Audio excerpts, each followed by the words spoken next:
Hello అండి, hi. ఇప్పుడు నేను హస్బెండ్ వైఫ్ గురించి చెప్పబోతున్నాను. ప్లీజ్ స్క్రోలింగ్ చేయకుండా దయచేసి నేను చెప్పేది కొంచెం వినండి. హస్బెండ్ వైఫ్ ఎలా ఉన్నారంటే ఒకరిని ఒకరు అర్థం చేసుకొని ఎంత మంచిగా లైఫ్ కొనసాగిస్తున్నారంటే నిజంగా బెస్ట్ కపుల్ ఏమో అని వాళ్ళని చూసే నేర్చుకోవచ్చు అని అనిపిస్తుంది నాకు. ఎందుకంటే హస్బెండ్ ఎక్కడికి వెళ్ళినా వైఫ్ పని ఉంది వెళ్ళొస్తా అంటే క్షేమంగా వెళ్ళి లాభంగా రా శ్రీవారు అని అంటారు. కానీ వైఫ్ అర్థం చేసుకున్నట్టు హస్బెండ్ అర్థం చేసుకోరు.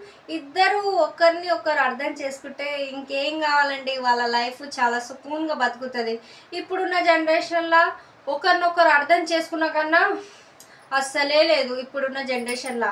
కానీ కొంత వాళ్ళు 100లో ఒక 10% వాళ్ళైతే వైఫ్ని అర్థం చేసుకుంటారు, హస్బెండ్ని వైఫ్ అర్థం